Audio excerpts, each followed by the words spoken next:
Yes, welcome everyone, and thank you for showing up on a weekday at 7 p.m. Okay, for this. Without wasting any time, let me just introduce myself. So I'm Sujata. I'm the founder of the Yoga Circle, and here it's with us Dr. Sanyogita. So she will be starting off, and how we will go today through the whole process is first, Sanyogita will explain to you what about thyroid and the disorders and the symptoms and stuff like that. After that, I'll just try and explain to you why yoga. Okay. And then with us, so it's a nutritionist who is associated with us. She will be giving you some guidelines and tips about nutritional effects on the thyroid disorder. Okay, that is what is today's session. Yes, Neetu, you were saying something? No. All right. So over to you, Sanyo.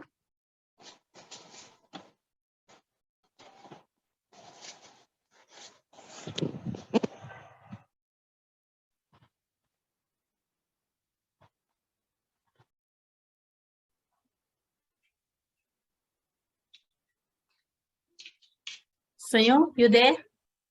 Yes.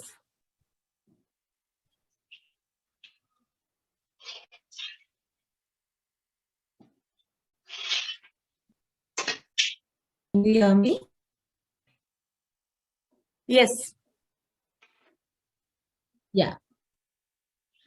Okay. Good evening, everyone.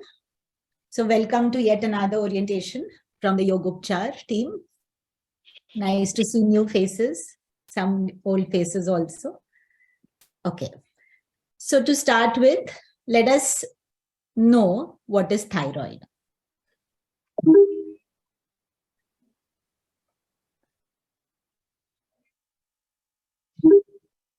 You'll have to make me the...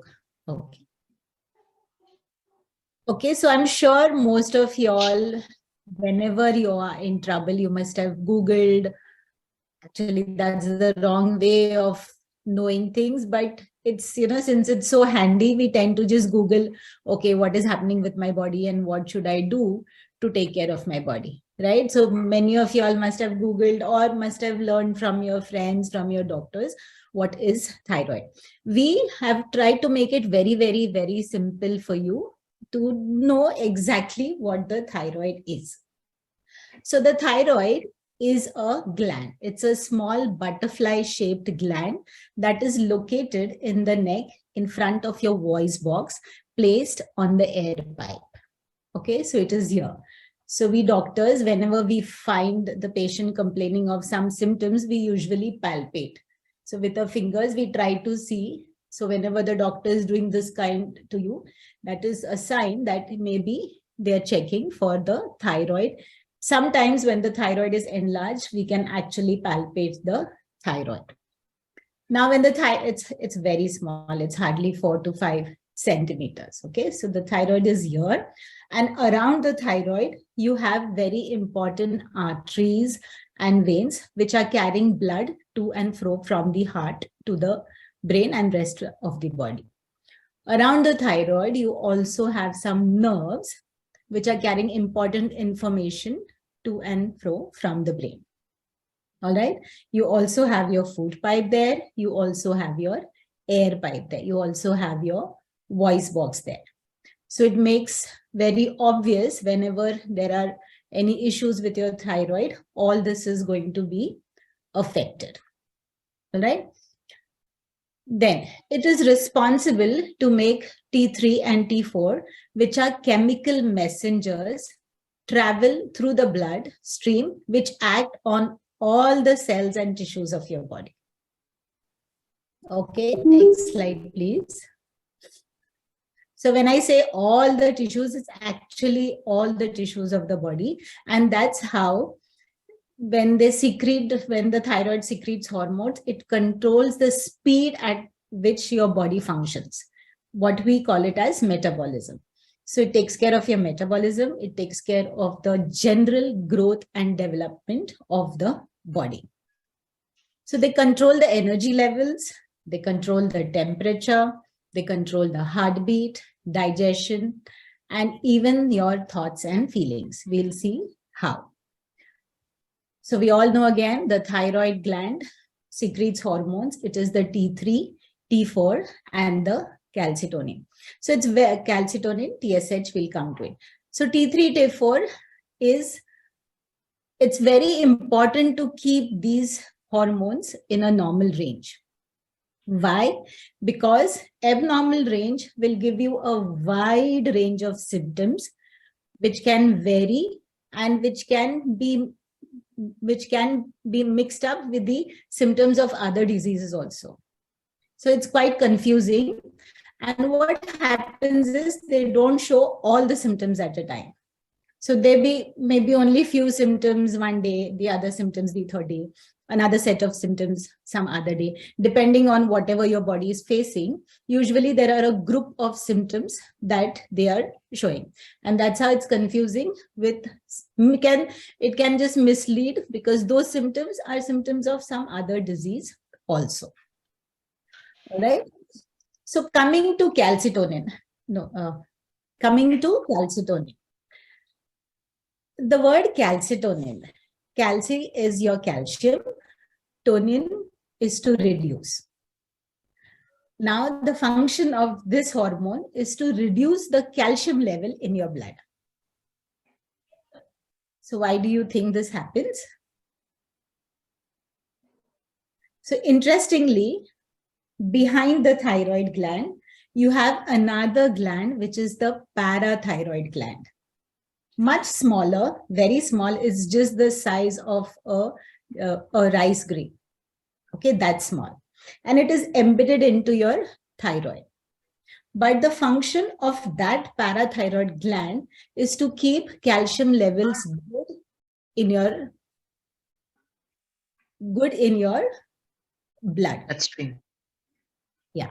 So what happens is, if they don't get the calcium from the stomach, which they're supposed to get from your food, but if your food is lacking in calcium, the hormone is not getting calcium from the stomach, it will start to erode calcium from the bones, from the muscles. Okay, that's how it makes your bones weak, your muscles weak, because it only knows that the calcium level in the blood they have to keep high. It doesn't understand anything else. So this is where, to counteract, the calcitonin comes to picture and keeps a balance in this calcium level. All right. Coming to next slide. So what happens when the T3, T4 are imbalanced? So less hormones, the cells work too slow. More hormones, the cells work too fast. Now, since it is the work of the thyroid is ruled by the brain. So the brain helps to monitor the thyroid levels in the blood. So if the thyroid levels are low, then there will be another hormone which is secreted from the brain to keep the action going properly. So the thyroid has to function properly. That is monitored by the brain. Okay, so it keeps sending a hormone called as thyroid stimulating hormone so that the function happens properly.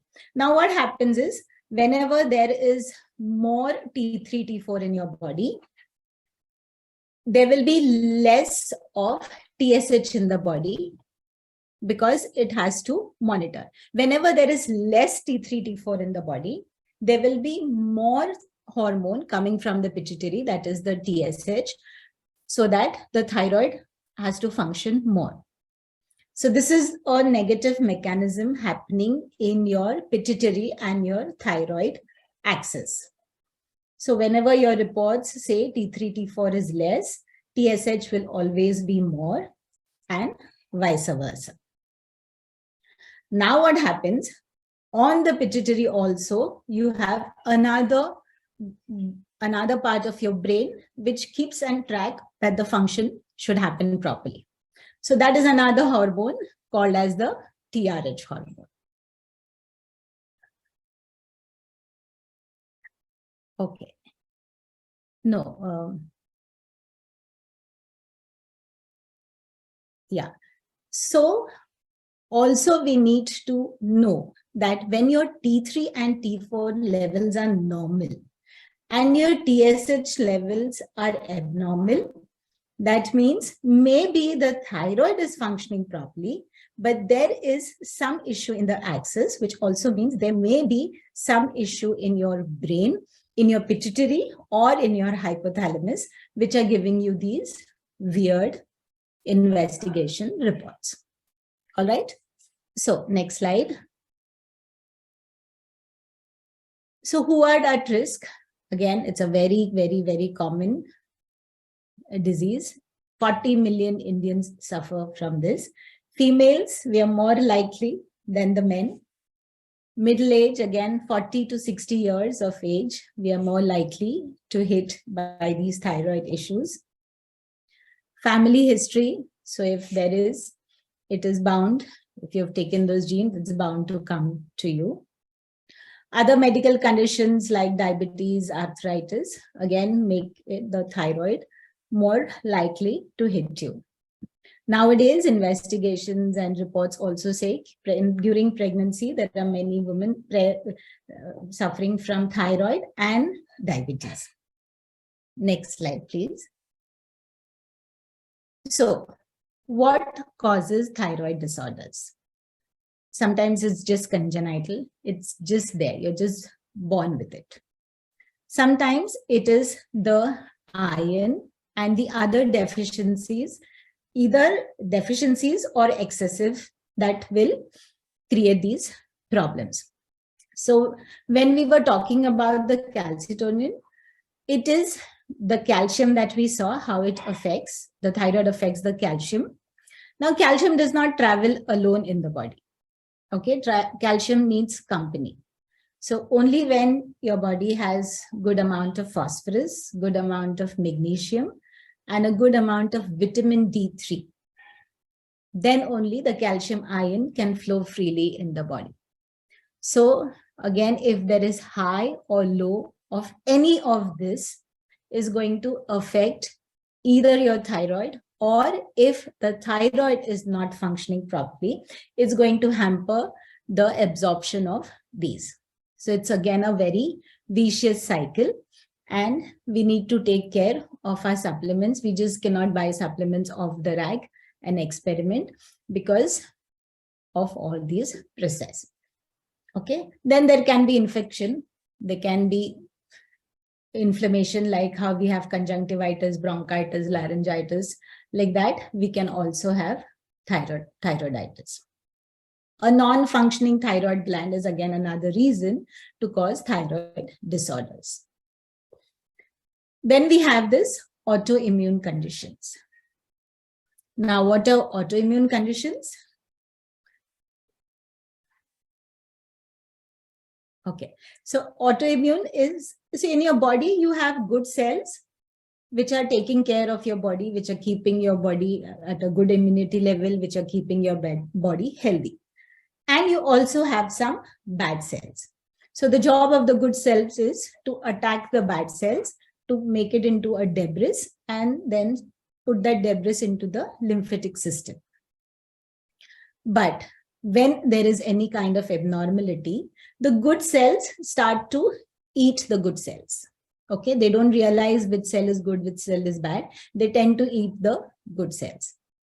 And that's why then even if there is a production of good cells, there is also a destruction of good cell, and that's how your immunity goes for a toss. So this is very commonly seen in a hypo or a hypothyroid condition. Hypo, it's the Hashimoto's, like one of y'all just said. In hyper, you have the Graves' disease. Another major cause for thyroid disorders is stress. Next slide. So what happens when there is an imbalance? So either there'll be an underactive thyroid or there will be a hyperactive thyroid, right? Underactive or overactive. So when it is an underactive thyroid, we call it a hypothyroidism. And the symptoms are, so everything is less in the body. So then there'll be tiredness, there'll be weight gain, feeling cold, hoarseness of voice, constipation, dry and thinning of your hair, even your skin will show. There'll be muscle weakness, aches and pains, pins and needles. There'll be sluggishness in the move because everything is slow. So there'll be sluggishness in your movements, in your thoughts. Yes, mood swings, anxiety, memory loss, concentration problems are common in hypo and hyperthyroidism. Next slide. So this is what a typical Hashimoto patient looks when there's sweating, there's fatigue, there's intolerance of heat, there's a lot of mood swings, a lot of change in bowel movements, tremorings, pins and needles. Next. And then when there is a hyperactive thyroid. So it is hyperthyroidism, overactive thyroid.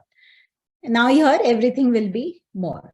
So the patient will be restless, they'll be feeling hot all the time, sweating all the time, shaking all the time. There'll be diarrhea, thirst, itchiness, weight loss. Again, increased heart rate, increased blood pressure, increased respiratory rate, feeling anxious and irritable all the time. Then there's restlessness, nervousness, mood swings, just like a patient with hypo is.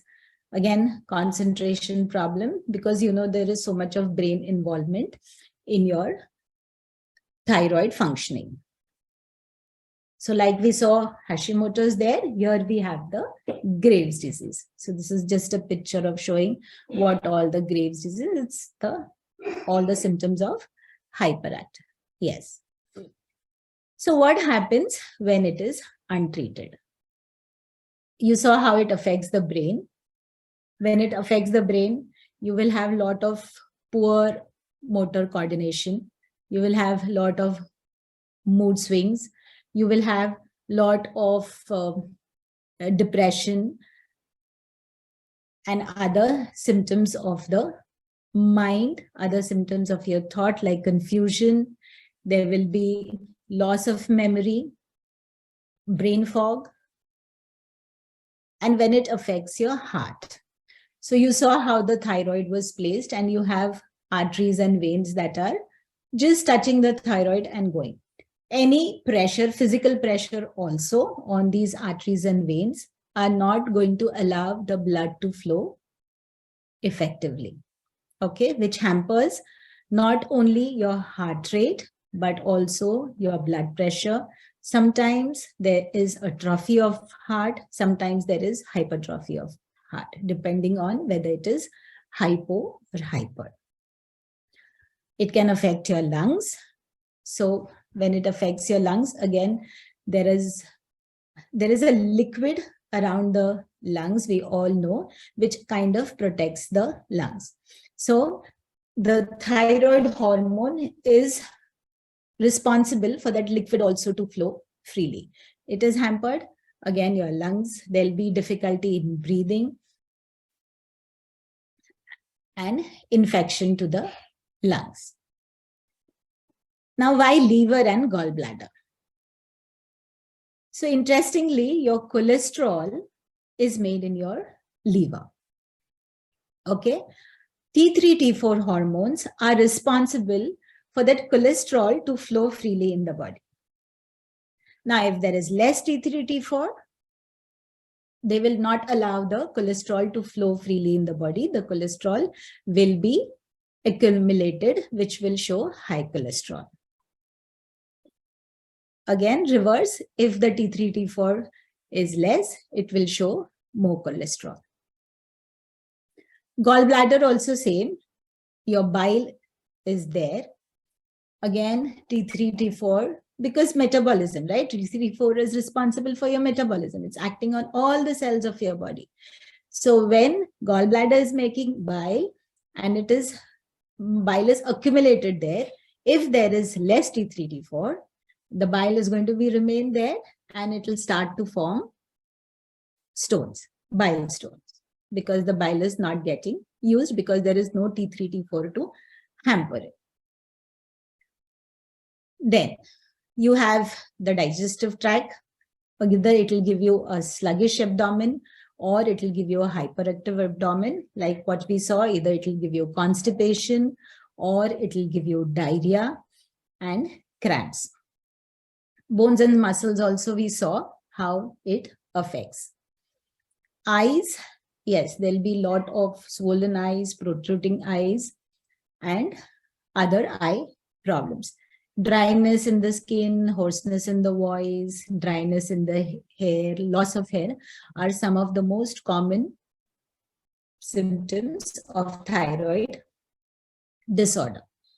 So if you go to see, actually, you have covered the whole body, the previous slide. So all, yeah, if you go to see, you've affected the brain, you've affected the heart, lungs, liver, digestive system, your skeletal system, your muscular system, even your sensory organs. Okay, so that's the role of your thyroid. Did I scare you with all this? All right, I'm just trying to make you all aware and conscious, and I want you all to take good care of your thyroid because it really rules the body. So the investigations that we need to do, blood test, we all know. Again, a sonography, so where you get a more clearer picture of what exactly is happening to your thyroid. Again, some doctors do suggest biopsy also. A remedy, or we will say management, drugs. So what happens is, when you are either a hypo or a hyper, so whatever hormone is not there in the body, you are either given that hormone or there is a counteract or a chemical given to you so that the hormone is reduced. Now, if your body is getting hormone from outside, first, it will forget to make its own hormone, right? Second, it will not know how much is required. So, and all days are different, right? Some days you don't, if the hormone is made naturally in the body, it knows how much it can be used. But if it is given externally, it does not know how much it has to be used. So there are some days where you don't require that much. There are some days where you require more. Suppose you have a very relaxed day to day, then you don't need that much amount of hormone that you are taking. That starts to accumulate, and soon the hypo can become a hyper can become a hypo. So it's very, very crucial to, that's why they keep telling you, okay, keep doing your test, keep doing your test. So it's very crucial to monitor a dose, and dependency on the dose. It's the moment the doctor sees, okay, now there is reduction, they will increase the dose. So this is because you don't require that much every day, and your body just forgets to make it. Dependency on the medicine starts. So then what do? Change in lifestyle, change in your sleep patterns, change in your food habits. So we have Sonal with us today who will guide you with this. And the reason we are here, you have yoga practices, right? So over to Sujata for more.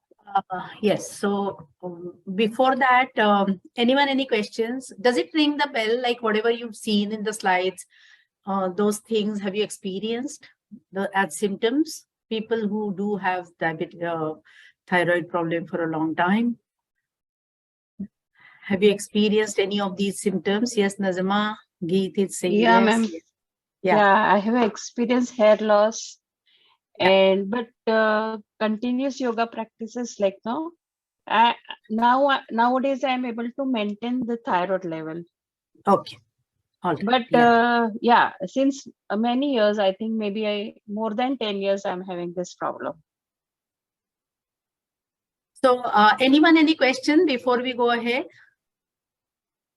No, all right. So in the next part, I am going to talk about why yoga. Okay.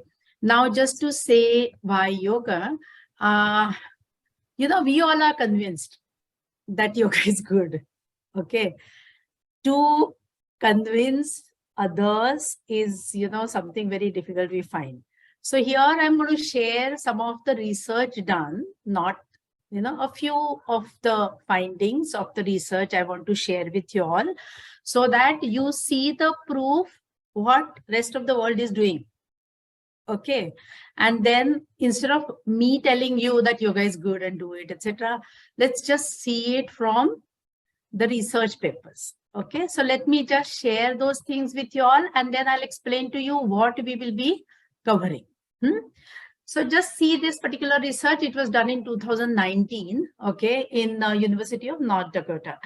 Now, so more than 30% of adults in the United States are likely to use approaches to healthcare that are not in line with the traditional Western medicine, which is music to our ears. Absolutely. And then they depend on the alternate medicine. And what they found out is yoga is one of the complementary medicine approaches that has been observed to have some long-term benefit in treating patients with thyroid conditions who practice it regularly, and yogic practices are capable of making changes in the secretions of bodily hormones. Okay. Then let's have a look at another one, which was in India. Okay, this particular research was done in India. There also, if you see the conclusion, it has been concluded that yoga is valuable in helping the hypothyroid patients to manage their disease-related symptoms. Yoga may be considered as supportive or complementary therapy. Now, this one was very interesting, this third research paper. Okay, again, seems to be in India. All the names are Indian. Here you see their conclusion that by the practice of yoga, one can see that the clear-cut improvement in the health of the entire subject domain. This was achieved by regular practice of yoga. Thus, one can conclude that yogic practices brought hormone balance in the body. It is evident that the yogic practices could be used to improve the health of any individual. And they have shared the table where they are actually giving the before and after levels. Okay, so this I found really interesting. Now, having established that yogic practices are looked upon as an alternative method to manage the disorders, let's just try to see what yogic practices and why. So these are some asanas. Okay, now, when you Google, when you see on the YouTube, I'm 100% sure you'll find loads of information on this. So why do you need us? Okay, what role are we going to play? Right. Here you see the asanas, how to do these asanas, how to perform this asana, how much to do, if you have any other limitations, what is the alternative method of performing the asanas, is what we understand. We can help you with. Okay. And asanas are, there are, like, the way you look at it, like the asanas can be performed for various different reasons. And it is like, for our overall health also, it's a wonderful practice. But if we are trying to get a particular benefit from the asanas, then which asana, how much, how to perform, how to breathe when you are in asana, all those things you need guidance in. Okay, because here we are looking for a specific application. Then we come to pranayam and mudra. So all pranayamic practices, they bring about physiological and chemical changes when it is practiced in a particular way. Okay, so that is here, that is where again you need customization of which practices, how much to practice, how to practice. and how to train yourself to deepen your practice so that it actually brings the changes within you. Just the normal maintenance level practices are not going to bring that change. For that, you need to get trained to perform the practices more deeply. Then the third one, like as we were talking about stress, it's considered to be stress is a cause and a symptom when it comes to thyroid disorders. So any which way you're not, you won't be able to avoid it. Okay. What, this relaxation at will is, I would say, is the gift of yoga, to all of us. And then we all know, if you don't really understand how to relax, your body is going to ultimately force you to relax by being either in the hospital or being in the bed at home under doctor's advice. So it's better that we learn on our own how to do that. It's a very important practice. And then we come to the fourth part of it, which is like mantra, chanting, etc. Now, the role of mantras and chanting is again multifold than what meets the eye. It really works on your pranic body as well as your gross body. So we will be having the sessions which will have the combination of all of this and in the correct doses. Now, balancing tridosha, like you must be hearing, like, in the Yoga Circle classes, this lot of buzz about balancing tridosha. So all of Ayurveda therapy, is based on this. Imbalance in doshas and balance in doshas. It's considered to be the problem in the health and the healthy situation. And this can be achieved by doing the correct yogic practices. And now, having told you all of this, let me just quickly tell you before we get into diet and nutrition, because I'm pretty sure you all are going to have a lot of questions and a lot of, things to know about this, right? So before we get into that, let me just explain to you how this workshop will be conducted. So we will have 2 sessions in a week. First session, we will be teaching you the practices. Second session, we will be revising the practices. And on top of that, you will get the video, weekly 1 video to practice on your own. All right. So we teach you, you practice on your own. Second time when we meet you, if you have any doubts, we clarify them. We revise the practices, and the rest of the week you practice on your own at home, at your own convenience. Like that, we will go on for 6 weeks. So at the end of 6 weeks, you know enough to practice on your own after that. So we will, really make you, empower you in that way, that after that, you don't have to come to us. You can be on your own and you practice for your own benefit. Okay, that is what is going to be the method of this workshop. Now let me hand it over to Sonal. Sonal, can you just come? Can you just start your video? Sonal, you there? Yes. Sonal. Yeah. Am I audible? Yes, you are, Sonal. Yes. Hello, everyone. Nice to see you, sir. I wasn't expecting Sudhir, sir, actually. Yeah. Okay, so shall I start? Yes, please, Sonal. So we are going to keep it a little interactive, where I just don't do all the talking. So I want to understand. I want you to understand as well when I talk about nutrition and diet. So as like Dr. Sanyogita has explained so well, what are the causes of hypothyroid?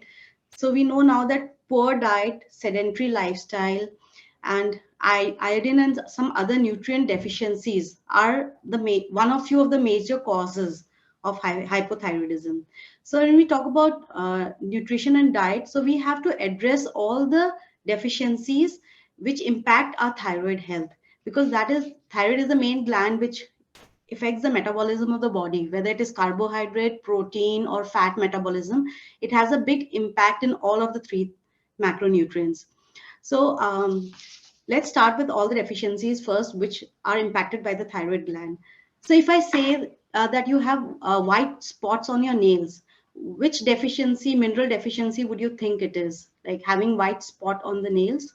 So if you can write it in the chat box or anything, like, Is it calcium? And anybody else has a different view on it, or all of you think it's calcium?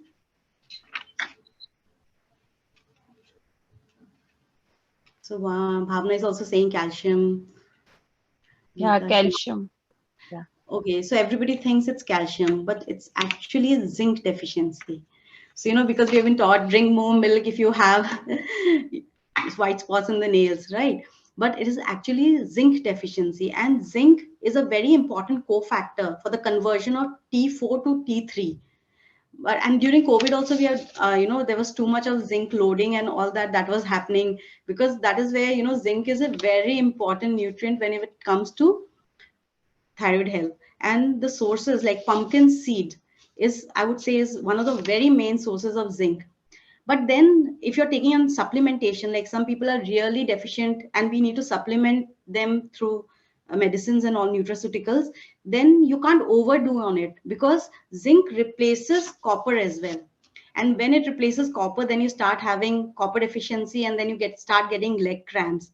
So there's a very fine balance, just taking any vitamin. When we say, everybody starts thinking, there's no harm in it, it's just these are multivitamins. But all multivitamins also have a particular role, so you should never overdo in any of these. So zinc, you can have pumpkin seed. When it comes to food, you can overdo on pumpkin seeds, it won't harm you. But never overdo dose on any of the medicines in their extract forms or in their chemical compound forms. Okay, so the next question I would like to ask, if suppose you have not white, if your nails are striated, like there are lines on the nails, like some people have very rough nails, lines on their nails, what deficiency do you think it would be like? Or you have constipation with hair fall as well, another symptom of this nutrient. Can anybody make a guess? Many old people, they have, nails are very rough, they have lines on their nails, striated nails, we say. This is another very important nutrient for thyroid health. Sanjana ma'am is saying iron, but no. Iron, you have spoon shaped nails, not striated. No hemoglobin, no. Okay, so it is selenium. And selenium is one of the most important nutrients for thyroid health. So if you're low in selenium, again, it disbalances the conversion of T4 to T3. And we know T3 is the active form of thyroid, which we need for the body's metabolism. And so whenever a person with hypothyroid will be low on selenium, it is like we mostly see that they're low on selenium. So sometimes, not going for these expensive tests, we just see the symptoms of the person in their, body, and then we prescribe, okay, this is how it is. So sometimes palliative doctors, how they used to be, they never used to tell you to do long blood test and all. They used to look at you and they would say, okay, you have this problem, and they would prescribe. So if you feel that you have very brittle hair and you're having constipation with hair fall and you have striated nails, then you need to dose on selenium. That is a marker for selenium deficiency.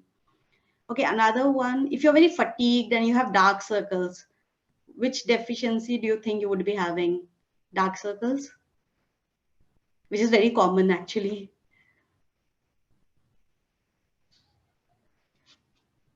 Anybody can take a guess? Iron? Okay. Yeah, iron is the right one. Okay, what are the food options for selenium? Yeah, Brazil nut is a very good. So one Brazil nut a day gives you the amount of selenium you need for the whole day. So you can dose on Brazil nuts, and it is easily available. So iron it is, yeah. So fatigue, pallor, and getting spoon-shaped nails. When you're talking about the striated nails, but the nails are like this. You have a hump chest. So these are iron deficiency, and iron actually is like very common iron deficiency again. Like, so some people, they have hemoglobin will be there in the normal range, but their serum iron is low. So generally what happens when we look at the reports, they say, okay, hemoglobin theek hai, to okay, it's fine, your iron level is fine. But you should always check your serum iron levels and ferritin levels. So ferritin levels should be between 70 to 100, and not like, even if it's in the normal range, But if it is not in the mid range, that means you are deficient.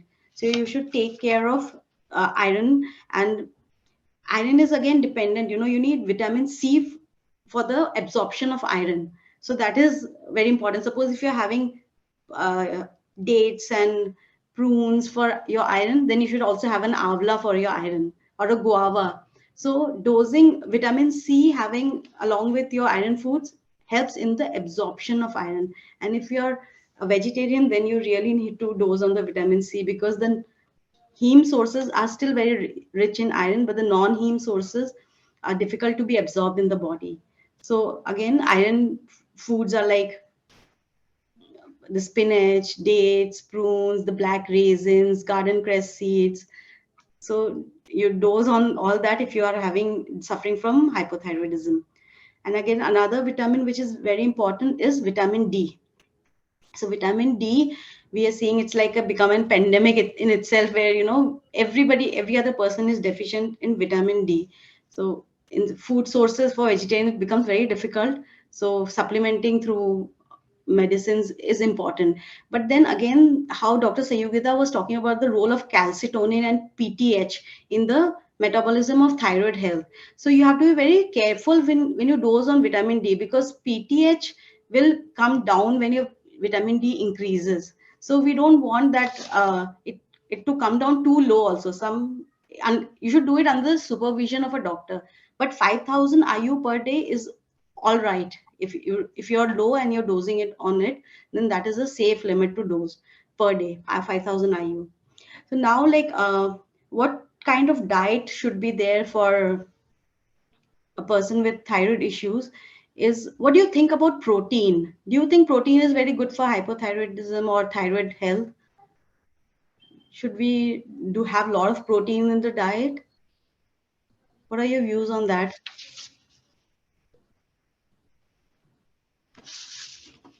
Can anybody say any views on protein? Like, is too much protein good for thyroid health? Because there's so much talk about protein all the time, कि बहुत protein लेना चाहिए and all that. So what do you all think? Is it very I important? think too much protein is not good, because I see soy products is not advised and stuff like that. So I'm assuming it's not good. Okay, and what Too about much if you're protein. not going on soy but other kind of proteins? Then, like people say at Sure. night, don't have carbs at all, just have a protein meal and sleep. Then what do you think about that for thyroid health? Not sure. Not sure. Okay. So, hypothyroidism is one disease where you should have protein in the first half of the day and not really a late night high protein meal, because protein again affects, the conversion of T4 to T3. So this is, people blindly, they will say that, oh, you're doing gym, you're working out, so you should have a lot of protein, otherwise you will not gain muscle mass. So everything is clinically based. Like if you have this health condition, you should never overdo on the protein. Like balance is the key. So you should have the amount of protein which is required for your body. But when it comes to nutrition, the timing of the food is also very important. When you should have, what you should have is not just eating that food, but the time of the day, the quantity of the food, that is also very important. So take care of it, that you are not having overdoing on protein in the evening or late night, because it's healthier. Okay, like how Geet said that too much is, I don't think. And soy products, yeah, definitely, because there's a lot of actually research which is very contradictory on soy protein. But in my experience as a I have realized as a nutritionist that I tend to avoid soy products. You do it once in 15 days, you want to have something that is okay, but like doing daily soy and I have seen people who didn't have hypothyroid, but they were taking these soy supplements like protein powders made of soy and all that. They ended up having hypothyroidism. So just beware. And yeah, Geeta, she wants to say something, right? Yeah. Is it because of the GMO, the soy thing? No, it Could is it be because of because of the it is because of the phytoestrogens actually that are okay. present in there. And Yeah, GMO so that's why obviously is genetically modified, or yeah, yeah, yeah. genetically Okay. modified also, but India still you might, we can get the soy beans and we can do it, and not like the Mhm. the processed ones, not take the processed one, but still that is also not really very advisable. Once in a while Okay. it's okay. So that is one thing that we need to take care of. And fresh fruits are very important if you are suffering from thyroid health, because that helps again in the conversion. See, everything is like how your hormones convert from into the from the inactive form to the active form, which is the T3. So anything which helps in that conversion is very important for the thyroid health. So fresh foods, having fresh foods. But again, if you're having insulin resistance or you're diabetic, and if you have another host of diseases, then you need to be careful about how you how you dose it, how much fruit you're having and all that. But if you're not having any other issues besides the thyroid, then you can always dose on fresh foods, and it will be very good for your health. Then another thing is, there are a lot of foods that we need to avoid when it comes to thyroid health. So can you make a guess which is one of the most common food which is told that just don't take if you are having suffering from thyroid diseases? Can anybody say? Spinach, cabbage, And broccoli. okay, and these are cruciferous vegetables. Any other foods you think that cauliflower? Yeah, any other foods which you think which is like brinjal? No, not brinjal. Actually, not really. Cabbage. Yes, cabbage is one. So cruciferous vegetables like cabbage, cauliflower, Brazil nuts, and these are asked to avoid. But Sprouts. I'll tell you what happens. Because these cruciferous vegetables, they have goitrogens in them. But when you cook them, then those goitrogens are actually depleted from these veggies. So if you're having it once in a week, it is not harmful for your thyroid health. So cooking, but if you're having it raw, then it is absolutely harmful, which is a complete no-no. Not having a cabbage salad or a cauliflower salad in the raw form, or a broccoli, in the raw form, just so that is not a good idea. But definitely you can have it once a week in a cooked form. That is fine. Any other food, which is very common, every other nutritionist is going to tell you, just stop with this first. Is milk sugar? Yeah, Flax sugar. seeds. No, flaxseed is okay. Hmm. Anything? Okay, gluten. I think gluten is something which is always told to stop the gluten first.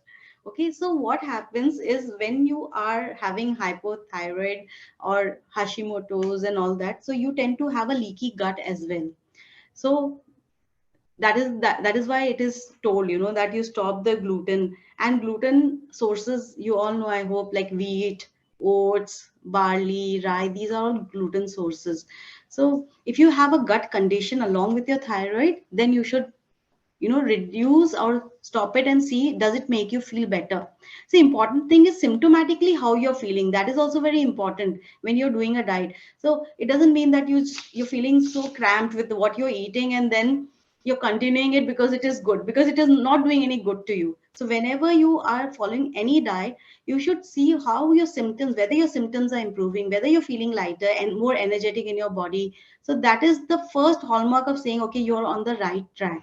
If you're feeling low on energy after following all these, then it means you're doing something wrong about it. Okay, so gluten is, if you are suffering from Hashimoto's, which is an autoimmune condition, then gluten is a complete no. But if you have only subclinical hypothyroidism, then generally in my practice, I always tell that stop it and see, does it make you feel better? And the person says, yeah, it is making me feeling better, then reduce on consuming it, not consuming it every day kind of a thing. So gluten is one thing. And like one of you mentioned milk, so dairy is another product, but ghee is still okay in having it in moderation.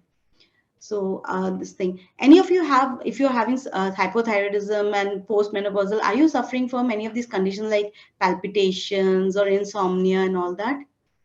Because that is again one of the symptoms of thyroid disorders.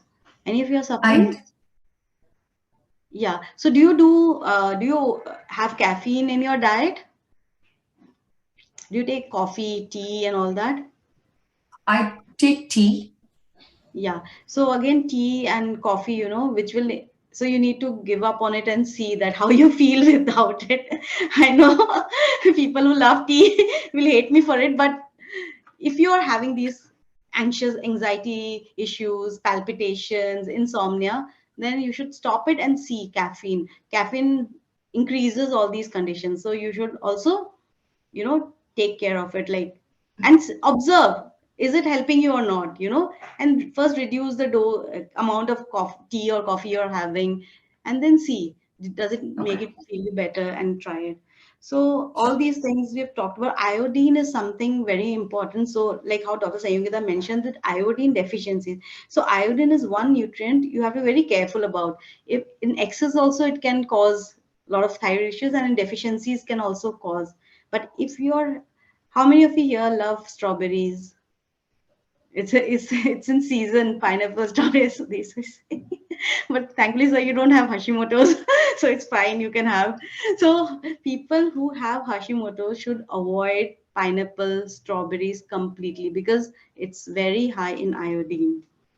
Okay, so if you're not, and if you're having thyroid hypothyroidism and you're deficient in iodine, then you can obviously have this. But in Hashimoto's, you need to avoid it. So, do you actually check for anti-TPO all the time if you have this condition, or not really? Have you checked yourself? That's what I want to ask. Other than T3, T4, what we should check? Like Yeah. what you mentioned now, iodine and all. So how do No, we so know that? yeah, so you need to check for, first you need to check about anti-TPO, your, whether you have an autoimmune condition or not. And then based on that, and again based on the symptoms and all, we suggest further test and all. So don't go for the test of selenium, but iron is one test which I always ask. The serum iron studies, the ferritin, the CBC is one test which I always prescribe. And zinc and selenium, again symptomatically I try to, figure out, and then iodine and all this symptomatically I try to figure out and then suggest. So first, but anti-TPO is very important, and reverse T3 also sometimes we ask people to do it, because their T3 is normal, the T4 is normal, TSH is normal, their antibodies are normal, but they have symptoms. So that is also something that we get to see, and that is why we ask them to do reverse T3 and then check like whether again there is a subclinical hypothyroidism or not. So these are the part with the nutrition which is there. And there's something like one herbal concoction I can tell everybody who can take, other things I can't prescribe generally, like you take this many milligrams of this vitamin, selenium or zinc and all, because it depends from case to case.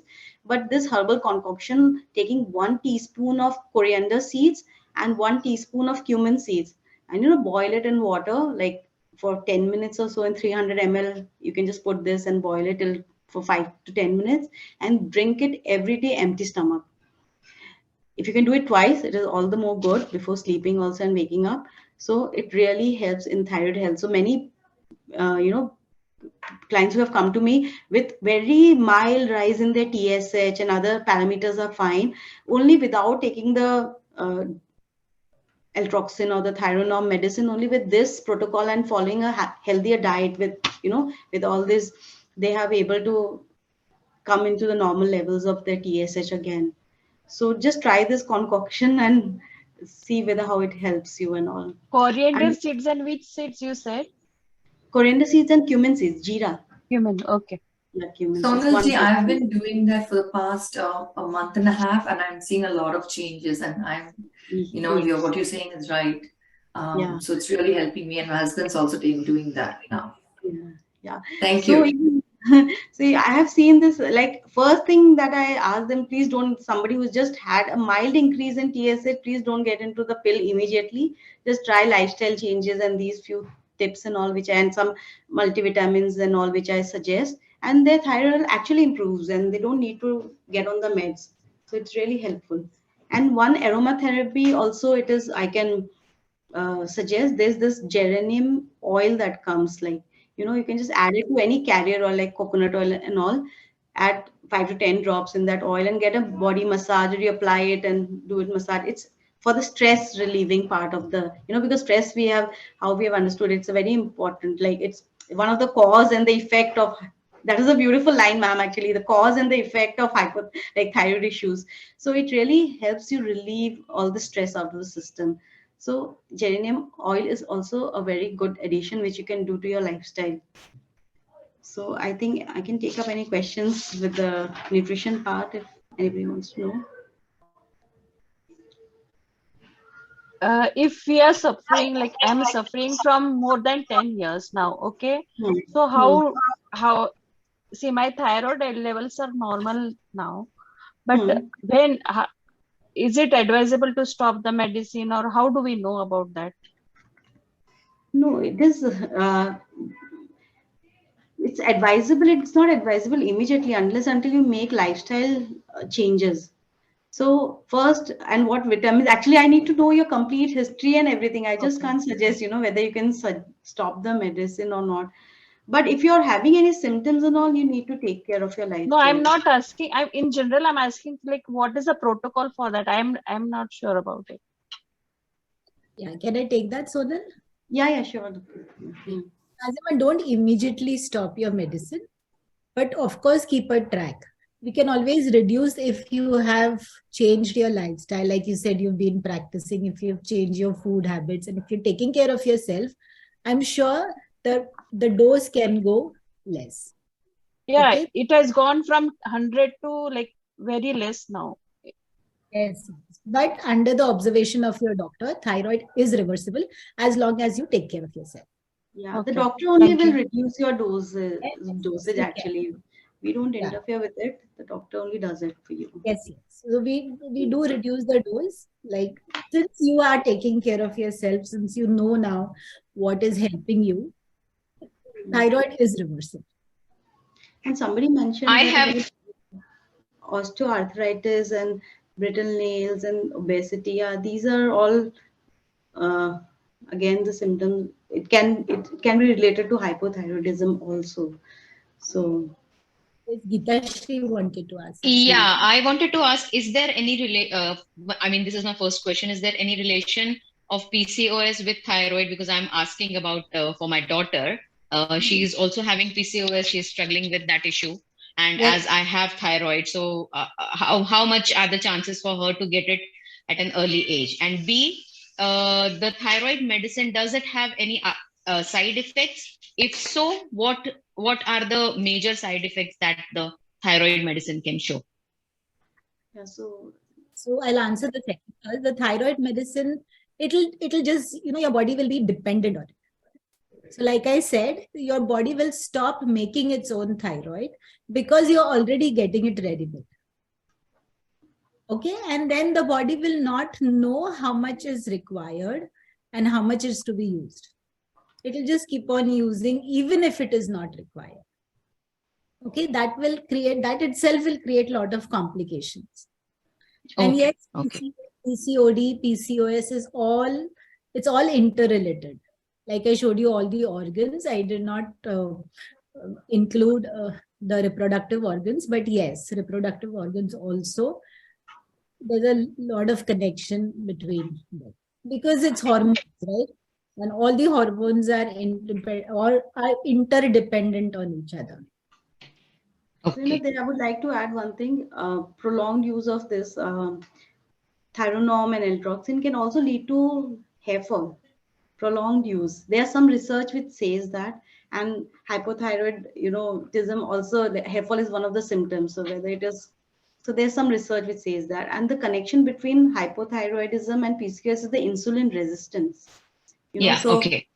so that Yeah. is one of the main connections. So whenever we are treating hypothyroidism, we also take care of the insulin because your sugar levels might be fine, but we have seen generally there is some insulin resistance, there is abdominal obesity. Again, like how I said, go more on symptom based and, not just focus on the blood reports all the time. So if there is black darkening of your neckline or darkening of your elbows and, armpits, and there is abdominal obesity and all that, that means you're either deficient in B12 or you're insulin resistant, and then that's how we plan the program and the diet and everything accordingly.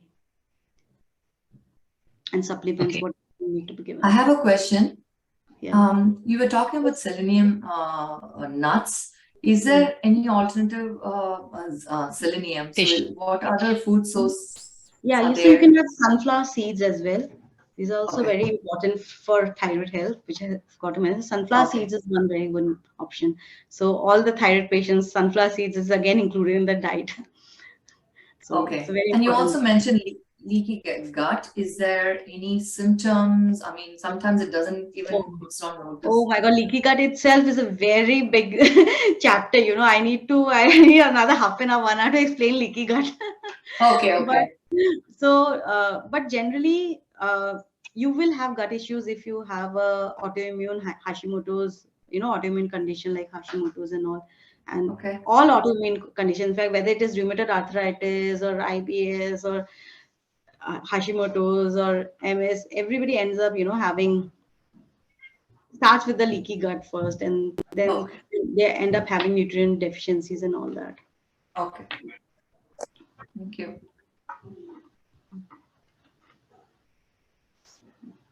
Any other questions? Anybody want to ask? Yeah, I think the questions are over. So, ma'am, now you can take over.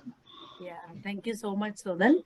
And so just to introduce Sonal to you all, she's a nutritionist, and we sort of have a lot of faith and conviction in Sonal and her judgment and her, so anyone for any of the issues, whenever we have any doubts, questions, or support guidance, we always go to Sonal for that.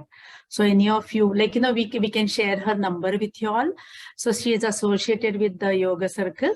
So any of you want to directly get in contact with her, we will share her number. Okay, so please message us and we will share her number. Okay, right. Thank you so much, Sonal and Sanyogita. Thank you.